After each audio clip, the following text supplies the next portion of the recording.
Hello, Hello. it's Brandon. Hi. You ready to pitch some perfect games? Pitch a perfect podcast? Ooh, what's harder? Perfect podcast. That's what I was thinking too. Never been done. Perfect That's games. There's been 30 something. Have there really been 30 something perfect games? I thought there was 27 last I checked, and I don't remember how long ago that was. How many? 24. Mm. Did you see that somebody fell from the Pittsburgh Pirates Yeah. stadium? Did they die?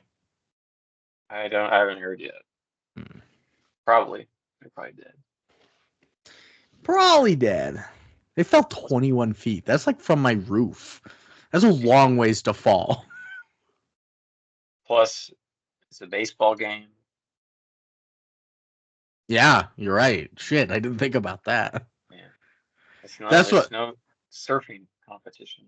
that's what makes the reality of the intro to the other guys so funny when the And he Rock died. and Samuel Jackson aim for the bushes. Yeah, aim for the Yeah. bushes. They just jump and they just absolutely miss the Perish. bushes by so far. They jump like 12 stories. They fall like 100 feet. Oh my god. That movie's so funny. I love the other guys so much. But Pitch Perfect. But Pitch Perfect. A Brandon guilty pleasure. Let's A do it. Brandon guilty pleasure. Let's I fire had to this bitch up. clean my glasses real quick. You look All right. gorgeous. Oh, thank you. My hair's a little messy though. All right. I played like fucking crazy ass tennis all afternoon, so I'm beat. I'm gross. You always have kind of the messy hair look though, and it looks good. It starts like yours in the morning and then it gradually billows out throughout the day. Your hair starts black and thick and dense like mine, Thick and dense. Yeah. and then every day it thins out and turns to a kind of a what would you call it? Like a dust, like a sandy Like a blonde. seashell orange. Oh yeah, like a halo purple, like Like a, a heavenly yellow a green. heavenly man here to take you away. All right, are you ready? Hell yeah. Hell yeah. Okay. All right. One, two, three, play.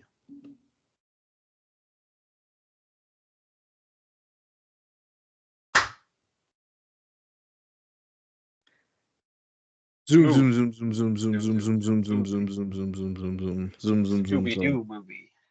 We're not doing Scooby Doo. Man, we should have said Oh, that during Scooby Doo. oh, ruh-roh. Ruh-roh. Oh, hey, we missed our chance. We risked our rant. But I'm a creep. I'm a Uh, ruh-roh. ruh-roh. Same wavelength. Yeah. Pitch Perfect. We're gonna get into a movie. Starts off. We mentioned already that we'd seen this before, right? Yeah. Okay, Handful of perfect. times. Many times. So starts off in the 2011 International Championship of Collegiate Acapella, the The Obama ICCA. era. It is in the Obama era. Yeah, All the you're time. right. It's the finals at Lincoln Center in New York, and the Barden University's Treblemakers put on a show. They're knockouts. Man, they fucking right. No, what did they do in this one? Please don't stop the music. Bow, bow, bow, down, bow. They are They're fun. showmen. They're upbeat. Yeah, Adam Devine is their lead. Really puts on it. He does the splits. He's always He's dancing. not Like singing himself, right? I think he's singing. I don't know about that. He's pretty good. He's not. It's not incredible. Maybe. I think he's singing. I can hear some inconsistencies in there, and I mean it's a recording studio and it's not live. They didn't do all this live, but I don't know. He doesn't scream incredible sing. He's. I mean, it might be. I'll look it up. then after they just kind of steal the show, you're like, how are you going to top that? The all female a cappella group, also from Barden, the Barden Bellas, They get up to perform. It's their first time ever making the finals. The first time even a all-girls group has made the finals. And they perform well until, at the time, junior Aubrey Posen projectile vomits on stage during her solo under the pressure of her peers. And because of this, they are publicly humiliated, losing any chance of winning. Well, I mean, I didn't think they were going to win anyway. They didn't finish their song. Yeah. And losing to their all-male rival group, the Treblemakers, who take home nationals. And they're both from the same college. Yes, Barden University. Which is like, these other schools want to step the fuck up. It's two from the same school make the finals. What's going on? Cornell and Alabama. But anyways. What a weird two to pick, Cornell and Alabama. Both have nationally ranked acapella programs. Oh, they do? Yes. What about, I know Yale's the Whiffin Poops. Yeah, Whiffin Poops are perennially ranked. Right now the top 10 is Akron, San Diego State University, Washington State, Bucknell, Belmont, and Appalachian State University. Are you looking this up? Oh, I memorized it. Oh wow. Where does Norfolk State rank? I'm not in the top 25. Top 50? I don't think so. I believe they're in the 200s. Yikes, that's rough. Where does the Mendelssohn Club rank? Oh, yeah, they're 0. Unranked. Oh man, I laughed so hard at your comment on Marina sharing that post. That was so funny. So after this performance, so Aubrey and Chloe, the two juniors, they take over as the leadership of the Barden Bellas from outgoing leader Alice. They need to recruit better. It was 14 seniors and 2 juniors. You need to have that youth. It's not the transfer portal. You're right. It hasn't been in effect yet. God damn. I mean, as a coach, that's what you want to see in your lineup, but the continuity doesn't look like it's there. You're having a great year. Next year, you're shit. You don't have any of that trust built already. They loaded it up. But maybe they're Kentucky one and done's after that. You also get some great like color commentary narration from John Smith and Gail Abernathy McCadden, Elizabeth Banks and John Michael Higgins for the ICCAs. They provide a lot of humorous commentary that pokes at sexist and misogynistic culture and acapella. But we cut to 4 months later, where it's new semester at Barden University. New semester of the school year. Nice. Oh, yeah. What? Tell me, where is door 3? My favorite line, I always tell Marina every time I hear that. Oh, snap. Look what I saw. A fella tongue kissing my girl in the mouth. That's because I was just talking about Alex the other day. When my favorite line is when he asks the guy, like, where's door 3? And then they respond, he told me where it was for the moment. I didn't know I was in for such an event. Like, what? That, not just for the moment. That's made just, me fill out he told you that. A visitor's form. A visitor's form. Or the other thing, I got friends like Agnes, Agatha, Jermaine, and Jack is like, you've got a friend named Agnes and Agatha? Agatha? I know kids with those names. That's just wild to be in the same friend group, but yeah. Fella tongue kissing my girl in the mouth is the funniest way to put they were making out. Yeah, it's a great song. I walked in on my girlfriend making out. Yeah, we did. So the newly arrived freshman of the school year, Becca Mitchell, has no attire to attend college, but she is forced to do so by her father, Dr. Mitchell, a professor at the same university, with whom Becca has kind of a strained relationship. During this, we also meet Jesse. They pass momentarily as she comes in a cab and he's being dropped off. He's another freshman, as well as his roommate, Benji, who's a theater/magic geek, but passionate about the Treblemakers. He teaches Jesse all about the acapella scene in here and convinces him to maybe try out with him come the activities fair. And at the university's activities fair, now seniors Aubrey and Chloe are attempting to recruit the new members for the Bellas, but find that interest in their group has kind of decreased significantly after last year's on-stage barfing incident. But they were still like number 2 program. They couldn't Any hot recruits? Have you ever projectile vomited? Yes, you were there. I don't know if that was a projectile. Maybe. The night we played True American? Oh, I think we might have left before you projectiled. Well, I don't remember. I didn't see it. Yeah, you did vomit.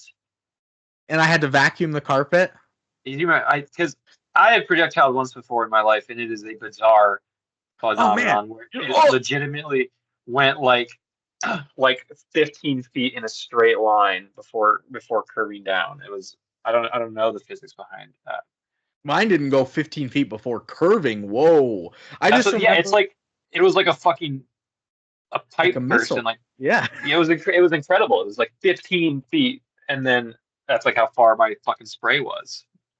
I just remember we were playing True America. I got home from work and everybody was like ready there to play. And I was like, okay, I got to throw down some food. It's like midnight. I haven't eaten yet. So I threw down a bunch of Taco Bell and then we were playing. I only had like 2 drinks in me, but Darren, my friend Darren. The first time we met. Forcefully put.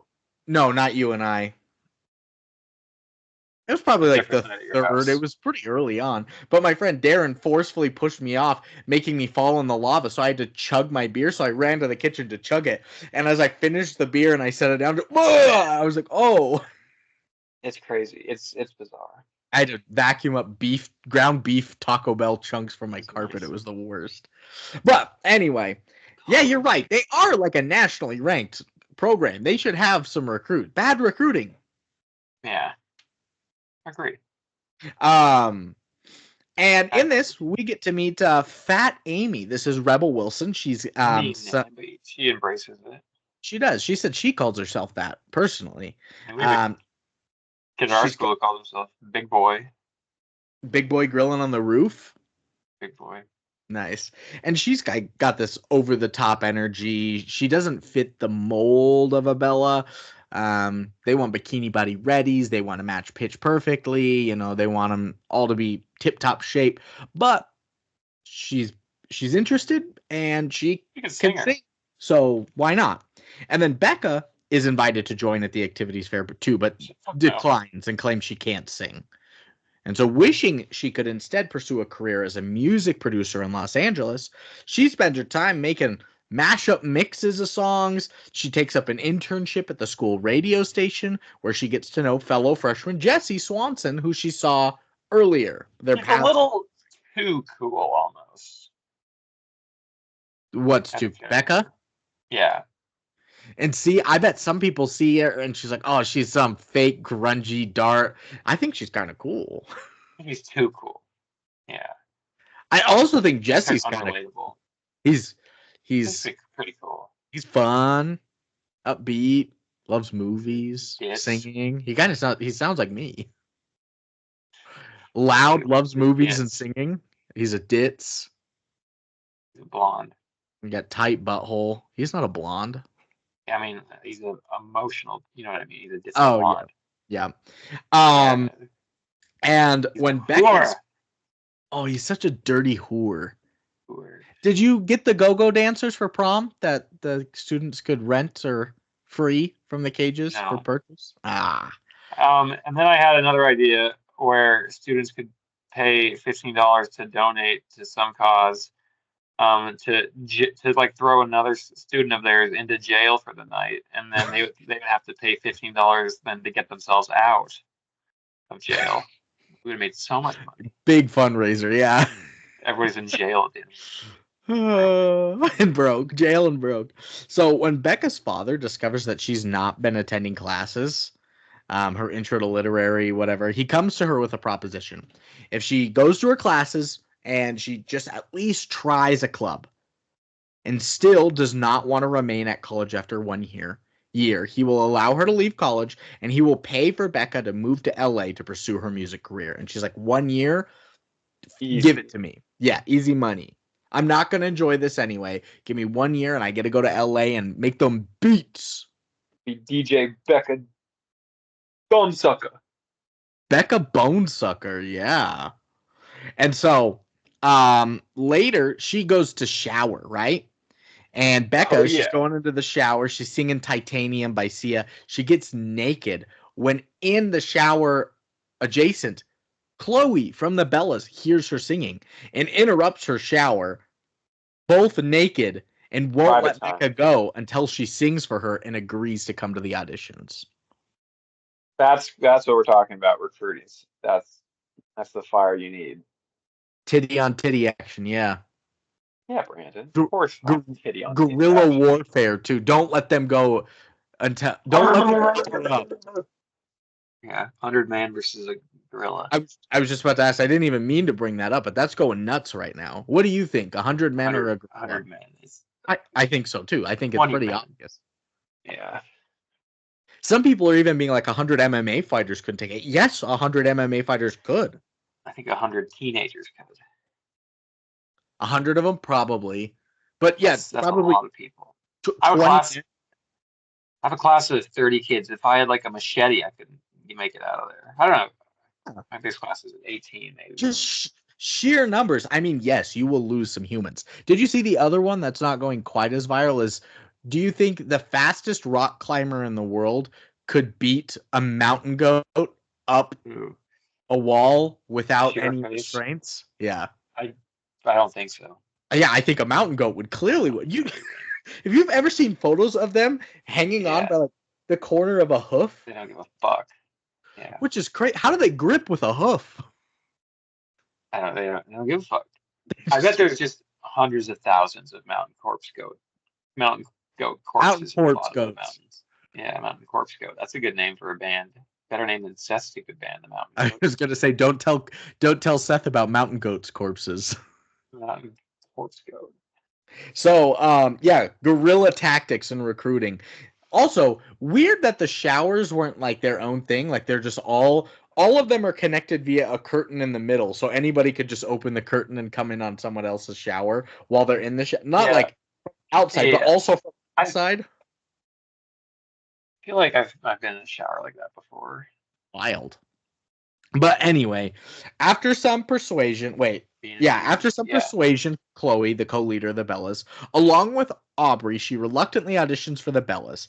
And the auditions entail 16 bars of Since You've Been Gone by Kelly Clarkson, which I thought was a well-edited thing to show all the different people auditioning. It wasn't them just singing 16 bars. It was spliced together to create an acapella. The zoom, zoom, zoom, zoom, zoom, zoom, and the it was an acapella. It is. Yeah, it reminded me of some old YouTubers I watched when I was like in elementary school. And you get some really good singers. Obviously, Jesse's good, Benji's good. Cynthia, the Not a Dude. Fat Amy's pretty darn good. Then you get some rough ones. As always, mixed of everybody. Wang Chun. Also, nobody can hear Lily, the Asian girl, speaking, which is such a stupid plot. I hate it. You don't like that? No, I don't like the nobody can hear. That's a good bit. I like that bit. I mean, I guess it didn't. I don't think it was funny, but I get that it's there just for like a little reprieve. But I don't know. But Becca ends up late to the auditions, and she didn't prepare the Since You've Been Gone like everybody else did. So they just like sing something. She sings a rendition of Cups When I'm Gone. So is this in universe supposed to be some random ass song she's making up on the spot? I have no clue, actually. I think maybe because she's just like, fuck it. I got my ticket for the long way round. She's just freestyling it. 2 bottles whiskey far away. Is the winning move. The acapella groups value anything. It's boldness. And the ability to think off the dome. Freestyle rap. I mean, it proves later. It does prove later. I still can't believe you don't know that. Are you running to the tree from the Hunger Games? Did you say this is by Jennifer Lawrence? Yeah. Because she sang it in, I think, the second one, Catching Fire. I've seen the second one. Anyway. I read the second one. Aubrey does not initially approve of recruiting Becca, but yields nonetheless to a desperate need for members and Becca's talent. Like, she can sing. She doesn't like this edgy, kind of off, like not doing what was told, but they need her. So Becca joins alongside a group of other women who do not fit the Bella's typical mold. in the orientation ceremony as they have their heads bagged and they drink the blood of previous members. And then over at the Troublemakers, they tie Jesse. bricks to their dicks and throw them over the balcony. What was that? Oh, that was old school. I think that's the thing they do. Some people do. Old school's great. I love old school. Hey. And then likewise, Jesse is also revealed to have joined the Bella's all-male rival group, the Troublemakers, but his roommate Benji was rejected after being called weird by Bumper, the egotistical leader of the Barden Troublemakers. Which is fair, but now Benji's a free agent. A weird free agent.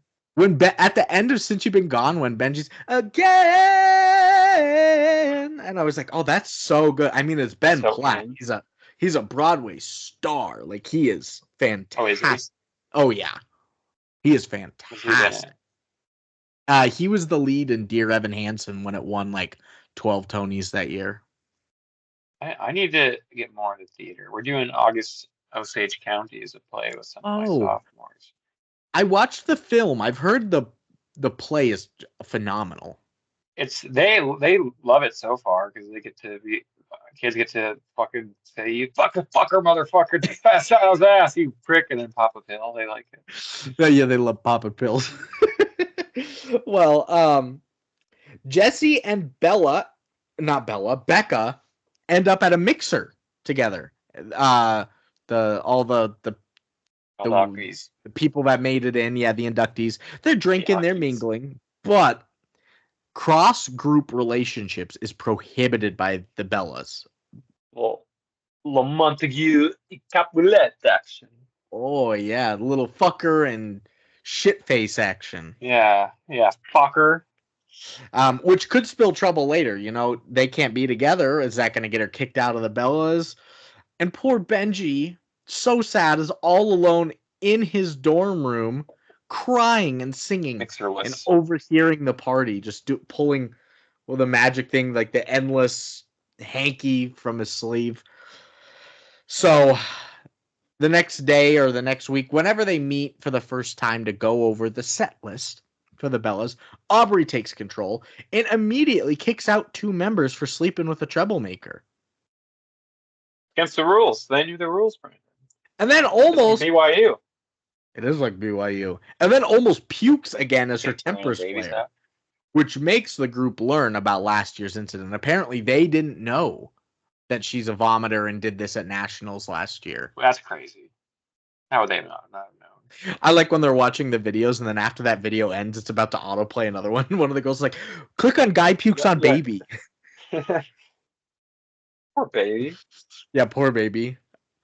So none of them knew that, but now they do, and they can't get her on her bad side or else she's going to vomit all over them. And the Bellas, they plan to practice for 2 hours every single day, 7 days a week, including individual cardio time. And Aubrey decides to stick to the song list of the Bellas from last year, even though Becca points out that this list has no songs from the current century. It's dated, and it's been used before. Yeah, it's shit like Cole Porter and fucking Georgia Meaties and fucking Chubby Checkers. Yeah. And Tchaikovsky. They get up and do classical acapella. They do. People want to crank that Soulja Boy at any opportunity. Too many in the hole. Also, you want a virgin set list. You don't want the one that's already been used up and dirty from all the vomit. Yes, that too. You can get illnesses from that. So the group gets a training montage, including choreography. You get the cardio. You get the singing. You get starships were meant to fly. The soundtrack in this is fun. It is do fucking it. Cool. Do it right now. Red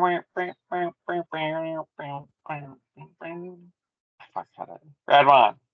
Okay, let's go to the beach. Let's go get away. Way, what they gonna say? Have a drink, clink, pound the Bud Light. Bad bitches like me, you're hard to come by. Get the Patron on. Let's go get it on. Zone on. Once I'm in the zone. Is it 2, 3? I have to go after that. That was good. I'm gonna blow all my money and don't give 2 shits. Yeah, you gotta. I'm gonna blow all my money and do 2 shits. I love when Nikki goes wild voice. She's a character. She should rap more often. I think so too. Let's see. Where was I? Yeah, Starships by Nicki Minaj. All in preparation for this upcoming Sigma Theta Beta mixer. And this mixer goes terribly. They sound bad. No one is in sync. And the frat doesn't like the new Bellas. They want hot girls singing for them. They want Fat Amy. I didn't think they looked bad. Frat boys, Brandon. I think Anna Kendrick's good looking. As she obviously is, but in the universe of the movie, she is a goofball, a grungy, gross woman, a grungy goofball. You're leaning. Yeah, Alex is out of the show. Oh, yeah, that's probably wise not to put her boobies on camera. No, not yet. Not yet. It's coming, Alex. We have a right scene. And so they end up also don't plan a mixer for 1 week after your group has gotten together. That's too soon. I guess it's supposed to be like a scrimmage thing or something. Like, I get maybe you're singing and you've got music in front of you, but you've got no music in front of you. You've also got choreography and you've got tones and. Do you have to do choreography in your group? No, we don't have any choreography in my group. You should. Oh, we should. I agree. I should choreograph something. But after being yelled at by Aubrey after the mixer, her co-lead Chloe announces that she has vocal nodes. No. And, yeah, I know. Like the worst thing to ever get. Right? Is this real? This is real. Like I know that like Adele has had it and had to have some vocal surgery because of how she strains her voice singing. I think Sam Smith as well. I think Soulja Boy as well.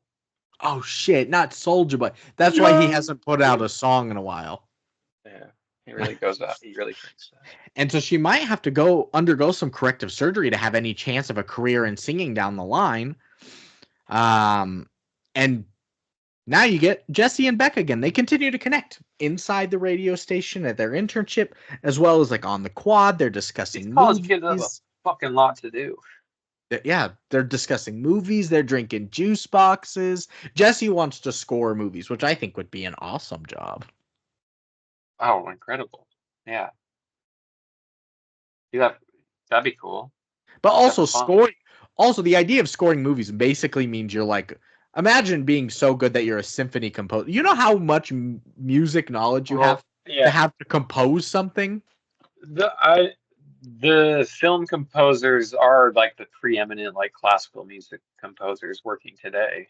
Like that's those are the fucking best guys in the entire world because that's where the money's at. Yeah. Yeah, that's sick. That's like the top of the shit. I mean, that's all you have to know, like the sounds and the mixing of all the instrument. You can't just be a singer and be like, I want to do this. You have to know symphony orchestra. Which he doesn't really let on that he does, I guess. That's cool. But he knows movies and he can sing, so why not? He's like an indie guy, yeah. Yeah. And he warns her, he's like, well, you better be ready for the riff-off. She's like, what's a riff-off? The riff-off is fun, is what it is. Riff-off's the best part of the whole movie. This is the best part of the movie. And unlike, take it back to Eurovision. Remember when they had that like drumline? Oh, I love Drumline. Yeah, the movie Drumline for a long time. Take it back to Eurovision when we watched it, and it was like all the different groups singing together in that mansion. That didn't really advance the plot all that much. It was just fun. Yeah. This is fun, but it does show a little bit of plot advancement as each of the, if you haven't seen the riff-off, is like one. They have a category, they sing a little bit of a song, and then another group's got to join in on the same word of a song and take it to their own song. That's crazy. That's so hard. I didn't even realize that they had to like handshake it like that. I thought they could just do whatever they wanted. No, so yeah, it's the, oh, Mickey, you're so fine and you're mine. I'll be yours till the end of time. So into, hey, Mickey, like a virgin, but clipped at you're so fine. Like Crank that's that, tough. Soldier Boy, Superman, that. Whoa! How does that work? Yeah. How can we So rip off of that? extremely hard, but with Becca's background in music production and overlaying similar beats and songs, she comes in at one point and starts to perform No Diggity. But nobody kind of knows it because she jumps in on the rap part. But when she starts to get into the shorty get down, good lord, Dr. Dre. you got me up and all over town. That's when people really start to join and nobody has a rebuttal to it. And it's like, oh, wow, she could bring something here that's different than the rest of them. Some black soul from Anna Kendrick, yes. But the Bellas, in the end, they think they win because no rebuttal. But on a formality, the trebles win. The troublemakers win because He didn't she read was Miranda supposed to rights. match it, and she said it's. That's rough. That's a That's rough. petty. It is petty. And then I would fucking throw hands if that was the result. Not with my boy Jacob Wysocki. I'd dust the floor with his white ass. So now Becca's back in the room with Jesse in her own dorm room, just the two of them. Oh, and he's looking extra porcelain-y, I thought. Yeah, he was. Looks like a porcelain doll. But she's showing him her music production. He's like, wow, what you did there was great. Show me how you do that. So she's showing him her work and everything. And he's like, well, let me show you what I'm passionate about. Let's watch a movie together. And they decide they're going to watch The Breakfast Club. But they end up just kind of looking at each other back and forth. He's about to kiss her when she pushes him away, like she always does with people in her life. What's the line? She's not emotionally available. Yes, of course. She's from Friends with Benefits. Emotionally unavailable. Also, what kind of psycho just pulls out The Breakfast Club and they've never seen before and only shows the ending expecting them to be moved by it? He's like, why are you not crying at this? Oh, you showed me the last 2 minutes. Yeah, that was a psycho move. I watched Pulp Fiction with a girl in college. That was a psycho move on like a come over and watch a movie thing. There was a moment where I was on a choir trip in college. I think it was my sophomore year to Seattle. And a lot of people thought so I stayed up really late one night talking with a girl. We just kind of talked all night. And then the next day we were both exhausted. And me and her and one other person decided to we had some free time in Seattle. We couldn't even stay awake anymore. Decided to take an Uber back to Bellevue where our hotel was. And we were just like, oh, we're just going to relax. And we were like, hey, let's relax and just watch a movie. Well, the one guy bailed. So it was just me and the girl that was up all night talking with. Everybody thought like we were going to bang. And maybe we were supposed to. It kind of feels like a Netflix and chill situation now that I'm talking about it, looking back on it. That was my Pulp Fiction thing too. I just watched the movie. That's what we did. We picked Short Term 12 as our like relaxing movie. I don't even know that. That's the Brie Larson like foster home, but also like abuse, and it was beautiful. I cried. Room, Brandon. Yeah. No, I cried and it was beautiful, but it was like also we almost watched the Rugrats movie, which then really would have felt like a Netflix and chill kind of thing. But what? Yeah, it was between Rugrats movie. It was between the. Why would that be a Netflix and chill type of movie? What's horny about that? There's nothing horny about it, but it would be one that we weren't just watching intently, like a very serious drama. Rugrats Go to Paris. I see. I thought you were using it as like sexy fuel. Damn, that was probably a moment where, looking back on it, wow. And we just watched Short Term 12. We are better for it. You're with the people we're supposed to be. Exactly. And so, yeah, he's crazy. They are rehearsing the next week or day. Chloe, because of her nodules, cannot hit the notes on her solo. So they decide they're going to change directions. Chloe's like, I want Becca to take the solo. But Becca she's like, I'll do it, but if I can create a new arrangement with a whole new set list. Aubrey's like, no. So Fat Amy. Full quarter. Yeah. What's Fat Amy do, Brandon? She gets the solo instead of changing tradition. And the Bellas, they participate in the Southeastern Regional Competition at Carolina University, where, at Aubrey's insistence, they performed the same medley that helped the Bellas advance to the finals the previous year. And you get to see some of the other groups. I put in here, I like the acapellas. Remind me of the acapellas. They had socks on. Of course. They were good. That's a good bit. You're right. I did like them as well. Also, they were singing F you very, very much. That's a good bit though. They sounded good together. It was a stupid little fun idea. It was like Muppets meets acapella.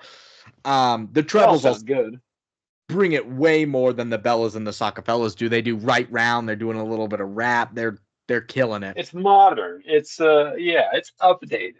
There's energy, but there's also quality to it. And in spite of their old set list, the group manages to place in second above the acapellas to move on, which sends them to the semis. And I put maybe partly due to Fat Amy's energy, because her solo changed the crowd's demeanor. They were getting a little bored at one point, but then she starts to dance. She rips her shirt off. I think it's needed. They need some. So what is the ethos of this movie, Dan? That the old sucks and the new is here to stay? Yeah, it's screw the boomers. Fuck the boomers type of movie. But the boomers made us, Brandon, and they made this country. And hence made this movie. Is Jason Moore a boomer? I guess boomers made Jason Moore. Yeah. And then after the competition, the Bellas, they try to break up a fight between the Treblemakers and the Tone Hangers, a male alumni a cappella group. Becca and Fat Amy, they get in the mix of it and accidentally smash a window with the Treblemakers trophy. This alerts a police officer just standing outside, who then comes and arrests Becca, who doesn't flee the scene. That fool. You always flee the scene as a child in college as a cop. Exactly. And so Jesse tries to help by calling Becca's father to come bail her out, who's furious at Becca, tells her he's no longer going to pay for her to move to LA because of this. And this infuriates Becca. Of course. Which turns her budding friendship and potential relationship with Jesse sour, as she yells at him saying, I don't need you to do these things. I didn't ask you to do them. And you're not my boyfriend. So why are you trying to go out of your way to do this for me? Get the fuck out of here. She's just crashing out. She's cold and harsh like a grunge girl would be. Yeah. The most ungrunge grunge girl of all time. Yeah. Yeah. So in the meantime, Becca goes to the Bellas, suggests they need to be more daring because she saw what happened with Fat Amy, but Aubrey insists they're going to win with the same repertoire the group has always used in the past. And they're on their way to the semifinals, but she runs to the station where she's interning at. She hears the dude running the booth. He's playing one of her tracks that she gave him. One of her like mixes. Yeah. And he tells her, this is actually great. I listened to it. It's better than what the guys do in downtown here at Barden or wherever they're at. Yeah, fucking come on.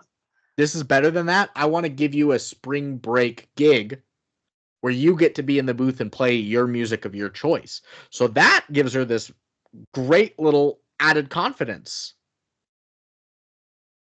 And even more reason to leave all of this bullshit behind. And to keep following her own path. I believe Becca says at this point, two woods diverge, two paths diverge. Two paths diverge. Yep, she does. And that's the first time that I could not travel both. And that was the first time that was ever said. We always do. Not always. It's only been 2 years I've done this.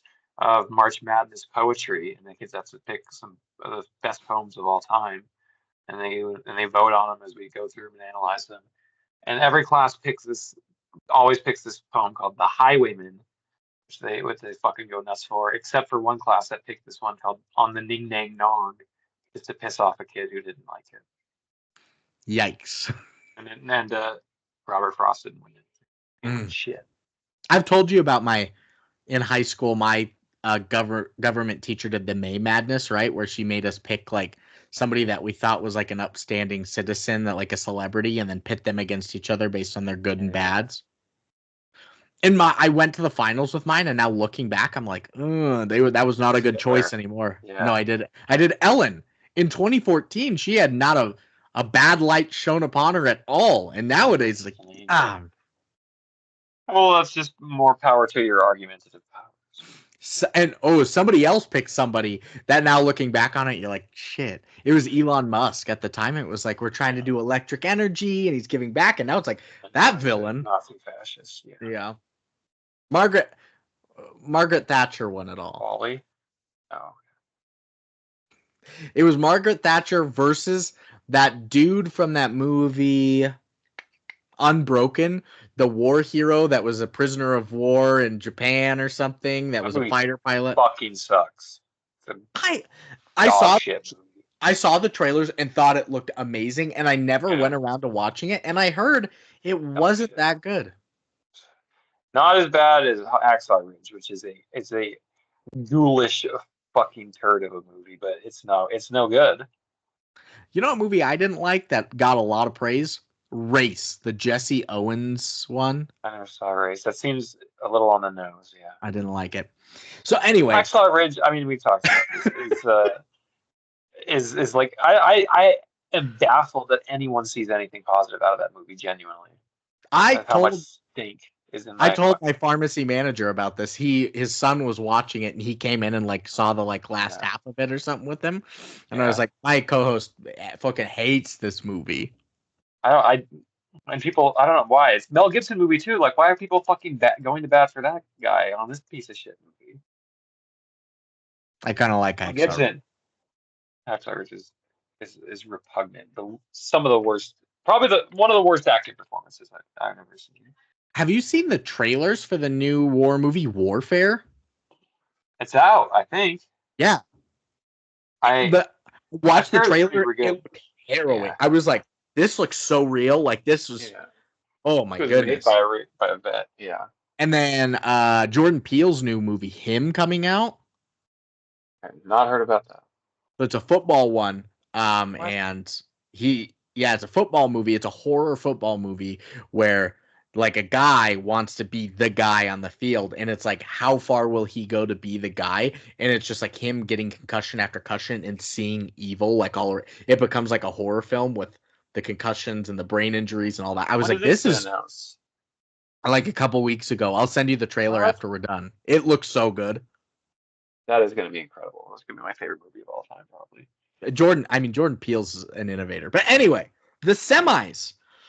On the way to the semis, Fat Amy's driving. She has to stop to pump some gas for their bus, and the Troublemaker's bus is going by at the same time. Bumper opens up the window and throws a burrito at her, sabotaging them and distracting her enough to forget to continue pumping. And yeah, it's like a fat joke too. And it is a fat joke. And so after their stop, the Bellas, they be spontaneous while driving. They perform Party in the USA together until my hands up. Playing my song, the butterflies fly away. I played that at prom, yeah. You have to, yeah. And they're jamming together until they're interrupted by the bus running out of gas. And so they have to call the only way to get there, the Troublemakers, to pick them up and take them there. The enemy thine taketh and giveth. That was like from this movie. Lord. Too. Just like thy Lord. And at the semifinals, you can tell immediately with their set list, they're not going to make it because the footnotes are crazy. They are so good with an unknown frontman no one recognizes. And look, back-to-back weeks, blame it on the boogie. You're right. A through line from Disco Berry to Pitch Perfect is as clear as a fucking. We spent the night at Frisco. In every single disco. They kind of share a similar ethos. They do kind of share underdogs proving everybody wrong with I guess he liked old music and they like new music, but yeah.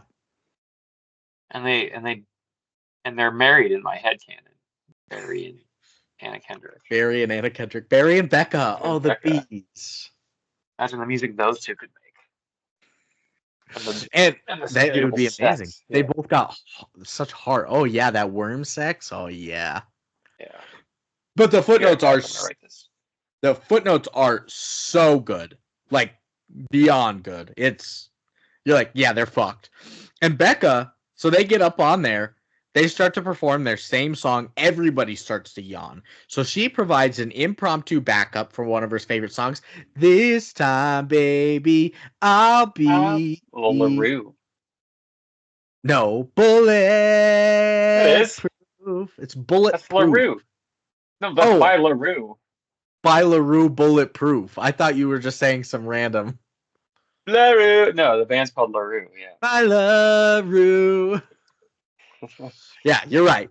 And it invigorates the crowd. Who have seemed to have lost interest, but even though the audience seemed to enjoy Becca's remix, after their performance, Aubrey becomes furious with Becca. She berates Becca after the performance, accusing her of sabotaging them and hooking up with Jesse. Luckily, Jesse's right there. She's done. Yeah. Lucky, right there, she's coming by. So he's like, "Hey, that's not happening." But Becca snaps at him. She's like, "I don't fucking need you to stand up for me. I keep telling you this shit, porcelain boy." Yeah. Porcelain boy. So she quits that relationship and she quits the Bellas. Then and there. I'm done. Crashes out. She does love a crash out. Which is fine because the Bellas take third behind the Troublemakers and the Footnotes. They weren't going to make it anyway. Of course. And now it's spring break. So point to nationals, yeah. Becca, the Beccas and the Bellas. Becca, she should be happy. She gets to be in the booth playing music over her spring break, but she kind of sulks the whole time. Yeah, I mean, she left on a sour note. Maybe this isn't what she really, truly loves. She doesn't have a friend. She doesn't have Jesse. So she decides she's going to watch The Breakfast Club all alone. She's cries over it, learning or realizing what she has learned and what she has lost along the way. Mostly Jesse. Mostly breakfast. The club. Yeah. Yeah. A breakfast club sandwich would be good. And so everybody's on doing their own thing, but all of a sudden the Footnotes, they get disqualified from the national competition because that lead singer, that unknown frontman, he was a high schooler. It's an international collegiate competition. So the Bellas are called as the third place finishers to take part instead of them. So you're saying there's a chance. The best version of this gimmick is in Dodgeball when they get pummeled by the girls and then the one has steroids. Yeah. the one Girl Scout, the 12-year-old Girl Scout, was using an illegal horse tranquilizer steroid. They turned to her like, "God damn it, Bernice!" That's the best version of it. Man, that formality is so funny. Dodgeball is such a great film. It's a good film. Oh, it's stupid, but it's just passed away recently, I think. No, Patches O'Houlihan. Yeah. Ben Stiller's White Goodman, like, nobody makes me bleed my own blood, is such a funny. He turns it up to 11. Yeah. Oh my goodness. Good sports movie. And let's see. It's a sports movie too. What? Pitch Perfect's a sports movie. I think that's partially why we like it. In a way, it's competitive in nature, but it's also got that musical aspect. I think, but it's like follows the structure of a sports movie. Yes, exactly. Yeah, it's just with music. And so the Bellas, when the Footnotes are disqualified, the Bellas are tuning in. They reform after spring break, with the notable exception of Becca and Chloe's vocal cord. She had that surgery. She's gone. She thought that the season was over, so she had the surgery. Got them lopped off. So they need another. She cannot sing like she can still sing, but she cannot hit the upper ranges like she could. And during rehearsals, Chloe finally stands up to Aubrey's stubbornness. The group starts to fall apart, which sparks a fight. There's lots of puke. People are grabbing each other's boobs. The Asian girls doing snow angels in the puke. Chaos. It's bedlam. It's pandemonium where the devils have entered. That's good 3 words. Chaos, bedlam, and pandemonium. But meanwhile, Becca, she tries to apologize to Jesse, which he declines. She then goes to her dad to try and apologize. And finally, Becca apologizes to the Bellas. She comes to their fight. She goes to her dad. He's like, "No, I don't forgive you." Everybody declines her apology. Becca apologizes to the Bellas finally for her actions during the semifinals and asks to have another chance, which Aubrey eventually allows. And after having this like group heart-to-heart conversation, they're all telling each other things that they've never told anybody else. The Bellas decide to adopt Becca's more modern and original music style. They're gonna get Skrillexy with it. Ooh. they get up on stage and they're just, Dad, oh my God! Wow. I mean, it would fit the time period. It would be a bold choice. It would be certainly a style now. That'd be a crazy acapella. You should bring that up to your group. The Scary Monsters and Night Sprites acapella. Yeah. That'd be nuts. You're right. It'd be a talented composition if you could do it. You would need an incredible bass singer and beatboxer. Yeah. Oh yeah. But Becca rejoins the group, and Aubrey actually relinquishes her half of the Bella's leadership over to Becca. She's like, you know what? Take the reins from me. We're gonna do it. And so they all go to the area where they did the riff off. It does look like a group called the Sons of Pitches covered it in 2016. No way. Let's hear it. Oh. Hold on. Holding. I'm excited. I'm excited for this. You get it? Yeah. Oh my goodness. I mean, I can't hear it because it's. Oh, what? Oh, here. It's connected to your. No, because I think it's connected to your headphones or something.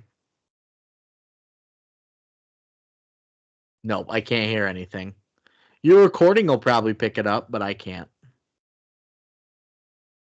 Is it good? Kind of. Kind of good. They haven't got to the bass drop part. Wait, hold on. Hold on.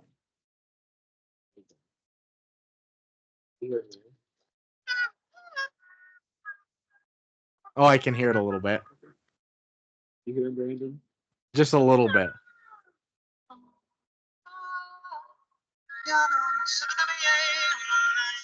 All right. Yeah, I could hear it then. I could hear it very well at the very last second. Right now, I have to fix my headphones once more. So, they all try Becca's style and perform a mashup of Just the Way You Are by Bruno Mars and Just a Dream by Nelly, which the whole group is shocked to see how good it sounded and how good it felt to do this as a group together. It's the first time they felt cohesive since the riff off, really. And it's the power of music. That's what these kids forgot. It's about the music. It's about the fucking music. And so Chloe, this is the other stupidest thing. This MacGuffin here, where Chloe discovers that she's able to sing the bass notes after her node removal surgery. I like that, yeah. That's a shoehorned writing, I guess, yeah. What's the other term for a MacGuffin?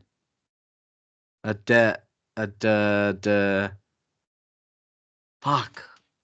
What do you mean? What are you thinking of when you say MacGuffin?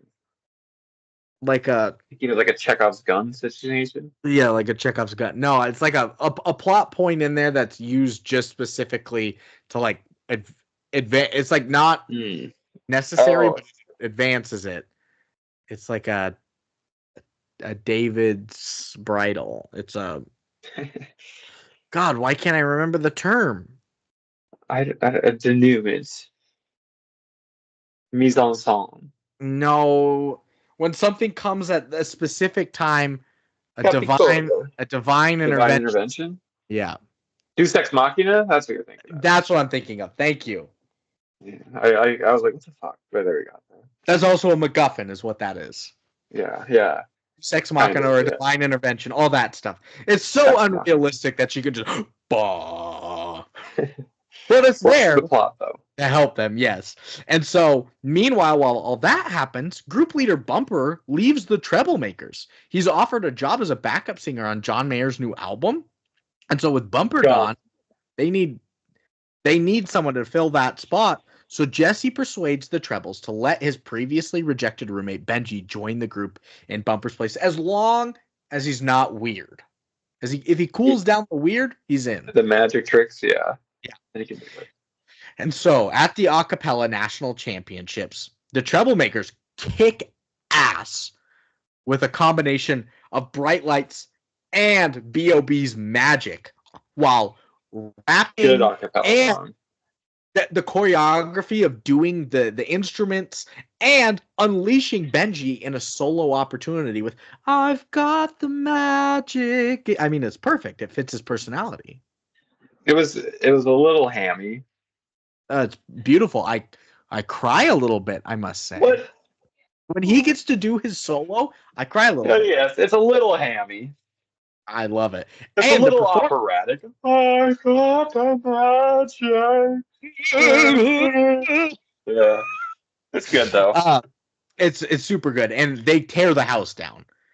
And then the Bellas get up, and they get to sing a piece arranged by Becca. I didn't put all the songs in here, because there are like 7. They get the longest time frame to do a song. Like, the Treblemakers was a minute and a half, maybe 2. There's just good plot armor. Yeah. They get all these songs, but the big movie, you got to show the home team. Includes "Don't You Forget About Me" from the song featured in The Breakfast Club, one of Jesse's favorite movies. Hello. And she even does the fist pump in it, and this acts as a more effective apology from her than her previous attempt. And after the performance, the crowd's going nuts. She and Jesse kiss. Forbidden. Not anymore, now that she's got the reins. Once she took over, she's like, all of you go and find a Treblemaker and blow them right now. That's right. Yeah, it's fine now. That's one of my quotes.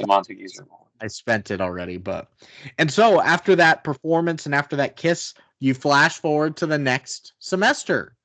Becca's still in school, and she's leading next semester of the school year. Yeah, she's leading the Bellas now. And they won the championship. You don't know it until the flash forward. And they get to audition for new members to take place. And that is the end of Pitch Perfect.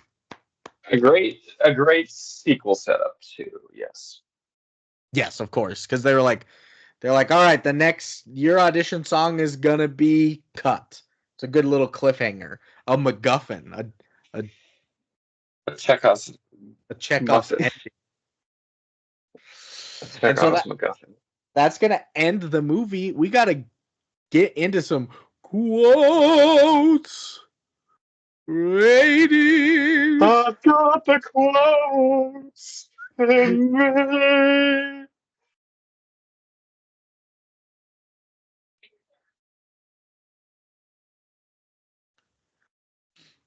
I love a little hammy.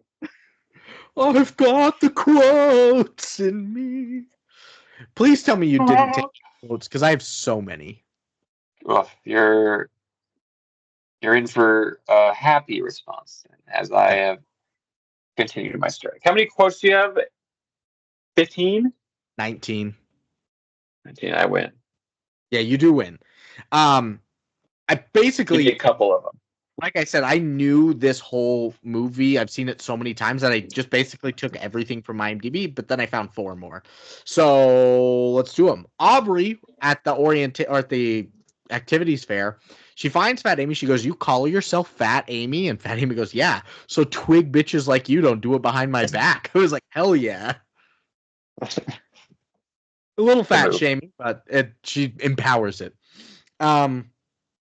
Aubrey at one point goes, "The trebles don't respect us, and if we let them penetrate us, we're giving them our power." And Fat Amy goes, "Not a good enough reason to use the word penetrate, but it is." She was talking about boning them. That's boning, yeah. Yeah. When they are giving their confessions, Cynthia Rose gets up first, and she's like, "I've got a confession to make," and everybody's ready for her to be saying she's a lesbian. She's like, "I've got a confession." She's like, "I had a huge gambling problem," and but she's like, "I've got a confession to make." And Fat Amy goes, "We all know where this is going. Let's be honest." I was like, "Ooh, clever." Ooh. Crude, but clever. I mean, some of this is probably improv too from Fat Amy. Yeah, probably. I imagine the bulk of your costs are from. Jesse at one point when he bails Becca out of jail, he goes, "Hey hey Hillary Swank from $1 Million Baby." She goes, "You could just say hey $1 Million Baby. You don't have to reference the specific actress." And he goes, "Damn, prison's changed you." I like that. Let's see. I think a lot of my quotes actually come from Elizabeth Banks and John Michael Higgins. Their stupid color commentary. Gail of course. at one point goes, "Nothing makes a woman feel more like a little girl than a man who sings like a little boy." That's right. Before the balls have dropped. Yeah. There's a moment they do this a lot. They plug in Aka before things, so Aubrey goes, "Aka, excuse me," and Fat Amy just goes, "Aka, believe it." They do it throughout the movie. Aka, oh my god, Aka, my god. Yeah. Gail and John again. As color commentary goes, "I think we have just seen some acapella history being made, John." And John goes, "And from an all-female group, Gail, I could have never called this one." And Gail goes, "What? Never? Well, you are a misogynist at heart, so there's no way you would have bet on these girls to ever win a competition." And he's like, "Oh yeah, right. Yeah, that's right." Another Gail John one. Gail goes, "Whoo, that little peanut can sing," talking about the high school. And he goes, "He really can." It sounds to me, though, Gail, like his boys haven't dropped yet, if you know what I mean. She's like, "If you mean his testicles, then yeah, I do, John. I really do know what you mean." I really knows. She knows testicles. They used to cut them off in young boys that were desirable singers back in medieval ages. To keep that tenor voice. That's right. A moment when Bumper and the beatboxer Donald from the Treblemakers, Bumper goes, well, well, well, look who's in treble. And this is a classic. Hey. John and Gail again, the commentators. John goes, "The bad boys of acapella have just gotten badder." And Gail goes, "Whew, that's right, John. I'm going to have to excuse myself to freshen up the downstairs." And he just goes, "Well, can I help?" And I was like, "What? Can I help? You want to help her freshen up the vagina?" Absurd. This one's stupid. When they're at the activities fair, one of the Jewish students at one of the groups goes, "Shalom," and Fat Amy just goes, "That's not a real word, but keep trying. You will get there," because it was deaf Jewish people. Shalom. John, the color commentator, goes, "Women are about as good at acapella as they are at being doctors." I was like, damn. Oh. It was like my dad. Married a lawyer. When they are in the shower naked together. She's like, "You know David Guetta?" She's like, "Yeah, I don't live under a rock." Chloe goes, "That song is my jam, like my lady jam." And she's like, "Gross." She's like, "Not like that. Just the song really builds." I was like, "It does sound kind of like it's like that."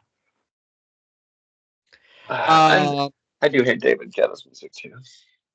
I put this one in here just for my mom. It's at the mixer. There's a moment when drunk Jesse finds Becca and he's walking up to her from a distance and he just goes, "Becca! Becca!" Your mom likes that? She thinks it's the funniest. She will laugh out loud in my classic mom Karen laugh. I can hear her. I can hear her laugh right in my head. Three more. A moment between Jesse and Becca when they first get into the internship. Jesse goes, "So what's your deal? Are you one of those girls who's all dark and mysterious?" Then she takes off her glasses and that amazingly scary ear spike, and you realize that, she was beautiful the whole time. And Becca goes, "I don't wear glasses." He goes, "Well, then you're halfway there." Goes, "Ooh," putting on the moods. Oh, wait, now I have three more. I had four. There's a moment at the mixer when Bumper and Donald are just talking to each other, and Donald just goes, "Now here's the real question." Unprompted, it just cuts to them. He goes, "Who'd be easier to sleep with, Captain America or a great white shark?" And then Bumper says, "Well, Captain America could," and then they get interrupted by Fat Amy. He's like, "No, I want to know where that was going. How are you trying to fuck a great white or Captain America?" She's horny. She's horny for both. Penultimate, After they watch the ending of The Breakfast Club and almost kiss, the Becca's roommate, this Korean girl, Kimmy Jin, comes in with a bunch of her Korean friends, and she just looks over at them sitting on the bed. She just goes, "The white girl is back." I was like, "Damn, Damn." the white girl is back." It's how we socially identify sometimes incorrectly. It's true. And then my last quote: when they're watching The Breakfast Club, Becca asks him a question, not seeing the movie, and just being funny. She goes, "Tell me, what does Judd Nelson eat for breakfast?" And Jesse just goes, "Oh, well, like all misunderstood rebels, he feeds on hypocrisy and black coffee to help with his morning dumps." To help with them. Yes. Remember when you would go on your 3-day coffee cleanses where you would only do like coffee? Saved my life. You'd lose so much weight. You'd lose like 10 pounds. Yeah. Is that all you would do is coffee? Yeah. Maybe like a sandwich. It's like Christian Bale on The Machinist where you do just one apple, cigarettes, and coffee. And it was like, that's it? Yeah. It's an apple? It's good for the mentals, too. That's horrendous. He had to have such low blood sugar and have been it makes you stronger mentally, though. So that's gonna end my 19 quotes. Hooray! Wow. So few. I got the ratings in me. It's ratings time, Lucas. All right. So we're gonna kick it off. Thermometer. The critics. What do you think critics gave this? Critics gave this movie a 78%. You win. You're kicking Seth's ass. It's 81%. It's pretty close. Yeah. And the people? 88. You win. It's an 83. That's right. I'm in there. You're in there. You're in that. The runaway at this point. You're in that. I'm in that. How about Metascore out of 100?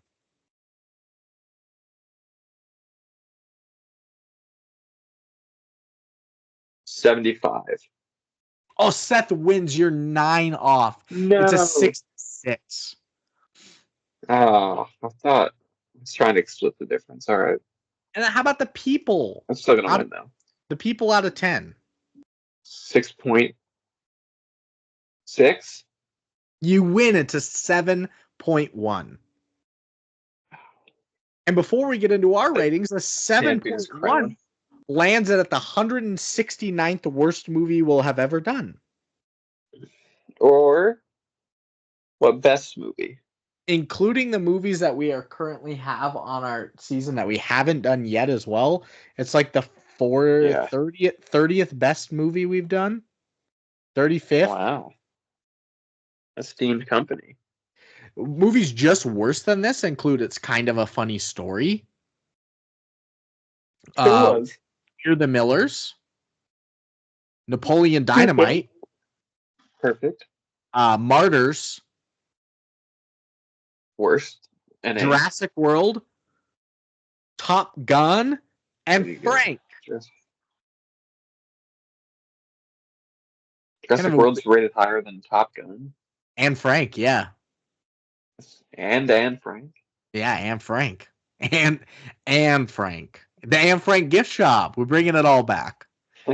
Movies just better than this that we've done include Tropic Thunder, Videodrome, perfect film, School of Rock, The Last Unicorn, The Gods Must Be Crazy, and Chef. Of course. And some of our favorites in there. Yeah. So, with that being said, what are you giving Pitch Perfect?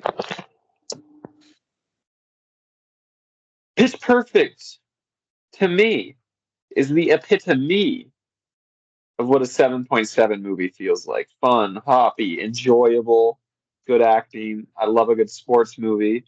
I love a good deep Christian influence. Nothing too much. I mean, it doesn't really penetrate much beyond that, but Not a it's good really well enough. done. So I'm gonna Not give a it good enough reason a to use the 7.6. word penetrate. Yeah, I'm gonna give it a 7.7. I was kind of afraid going into this that you might not like it, but I was like, it. I appreciate it. I think it's hard not to like this film. It is fun. It's got the music. It's got good performances. You're right. I never thought of it as a sports film, but it really is a sports film. It's a sports film. It hits all the beats. And I think I'm What a about you, 7. Brandon? I think I'm a 7.9. Wow, we've been in lockstep for a while. I cry twice in it as well at both end songs. Little hammy. At the la la the arm up, and then I've got the ratings in me. Like we said, that Rebel Wilson does amazing with her role. I think Adam Devine is perfect in his role as well. I really enjoy Anna Kendrick. The songs themselves that they do as acapella are great. And then the soundtrack's super fun too. It's a easy, great watch. I think it's an hour 40. Super simple. Great like summer film. Pick it up, pop it down, swap it around. Yeah. And then I've got you watch it backwards. I got 3 critics. David Edelstein at NPR says one of the top an NPR. of the year. Yeah. Oh, and Gleeman. Oh no, he's leaving this one. He hates it, I'm sure. At Entertainment Weekly says the soundtrack is one of the year's best. Okay. And Roger Ebert at Chicago Sun-Times. Weirman only commented on the soundtrack. Correct. That's like what? That's like an eighth of what a movie is, Weirman. What else? Anyways, Big Rog. Big Rog says, I praise Rebel Wilson for his ebullient, unstoppable, and raucous performance, but it's a 20-something song and dance movie built around a rival acapella group. That's more exciting than dueling string quartets, I suppose, but no, the quartets would be performing better material. 2 out of 4 stars. He's a little old man here. He doesn't like Skrillex. I think didn't he die in 2012? Is this one of his last films? Yeah, maybe. I think he was on his. If it was, what a way to go out. I think he was on his. He's on his deathbed. Yeah. And then I've got my standard 7 users. First up, Snoopy Style. Little Songbird didn't do this film. That is bizarre. That's a weird miss. I was doing this script, and I was like looking at reviews. It's always the last thing. Yeah. And I just sort by prolific reviewer, and she's always the first or second one there. And I just look over to Maria, and I was like, the Little Songbird has done 20,000. How has she not done Pitch Perfect? That's unbelievable. So Snoopy Style says other new members include Rebel Wilson, who is a true revelation. Anna Kendrick is solid in controlling the screen. Anna Camp has an awesome gut-busting moment. The singing is fun. What works best is the chemistry between everybody. These are great female friendships. They make this movie fun to watch. 8 out of 10. These are great. Thanks, Seth. He always loves commenting on female friendships. Next is Hitchcock. I should emphasize the second part so much. Hitchcock. Yeah. I just don't want Hitchcock. Yeah. I just don't want people to think it's Hitchcod because he's not a fish. No, he's a dick. He's a dick. He says, I'm not here to rain on someone's parade. If you enjoy this kind of stuff, it's okay with me, but I don't understand how something so inane could be so popular. It fails on so many levels. First of all, there's absolutely no realistic character development. These kids are just boring. They are types thrown together because of their quirkiness, their ethnicity, their race, or even their sexual preferences. The sad thing is that doing this doesn't lead to anything interesting. Ooh, you mean a fat girl could actually be talented? I'll admit they have some good voices, but so does everyone else in the film. So where's the conflict? I couldn't care less if they won because I didn't like any of them. 4 out of 10. Good bits. And we did. Ooh, a fat girl. That's fun. That's good criticism. That's why I put it in here. Next is by Foxtrot Alpha 777. FA 777. They say an orthodontist's wet dream. If you're a 12-year-old girl who likes superficial non-entities with perfectly white teeth murdering every song you used to like, then this is the film for you. 1 out of 10. No.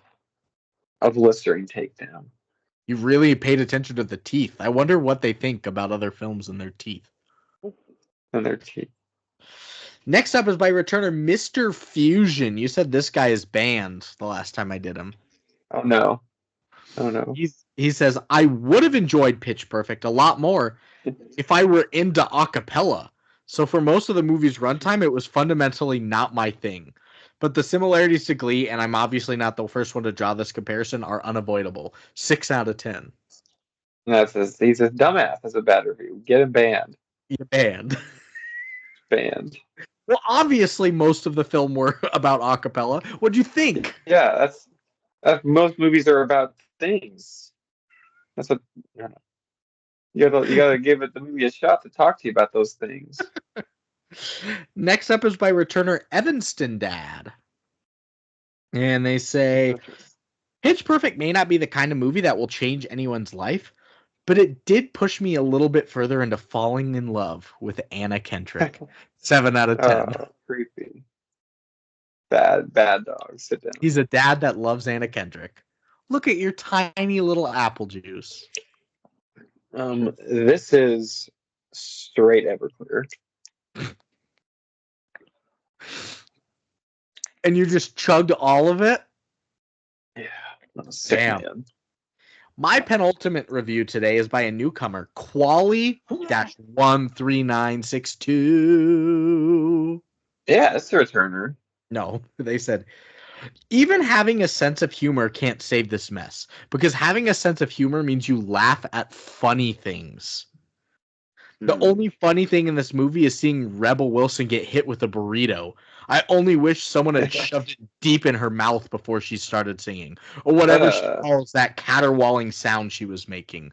1 out of 10. Mean review. Kind of funny, mean review. And my last one's by returner Bevo. Bevo.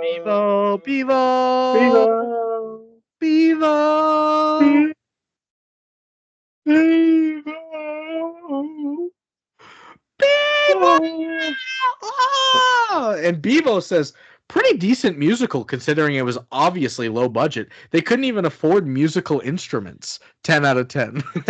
That's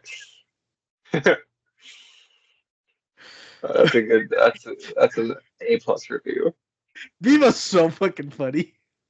I can't remember. Is he a dumbass or is that a joke? I think everything is a satirical 10 out of 10 2-sentence review, and they're great.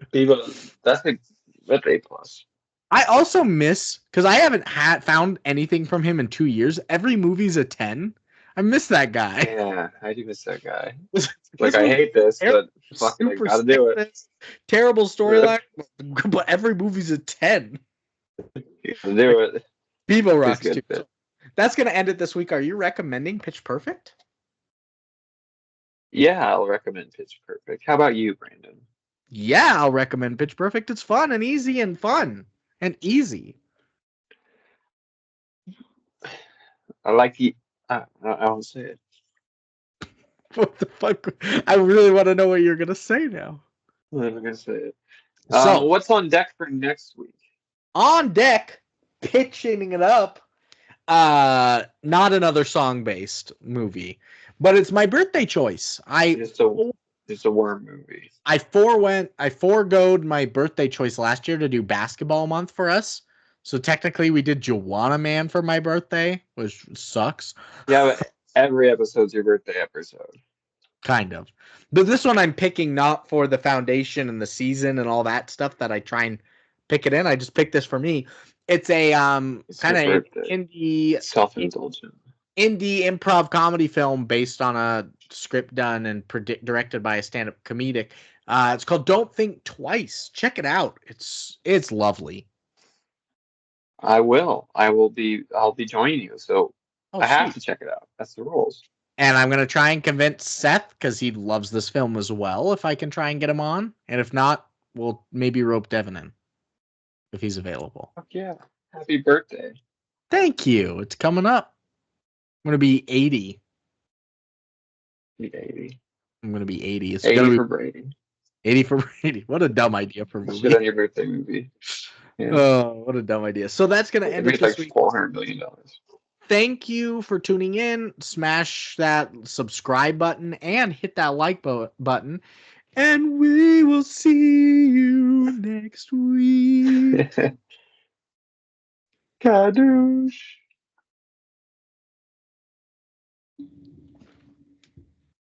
Baba.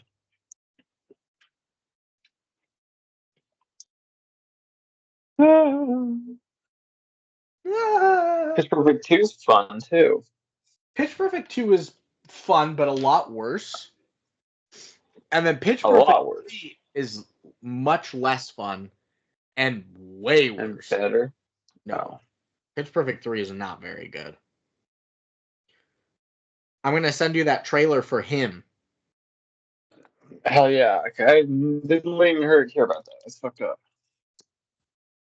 Alrighty, later. It's not Jordan Peele directed. It's produced, but that's maybe I why still want to see it. That sounds good though. Yeah. Hit me with these up tomorrow during your prep period or something. Pickles. I don't know what that means, but thanks. Later. Pickles.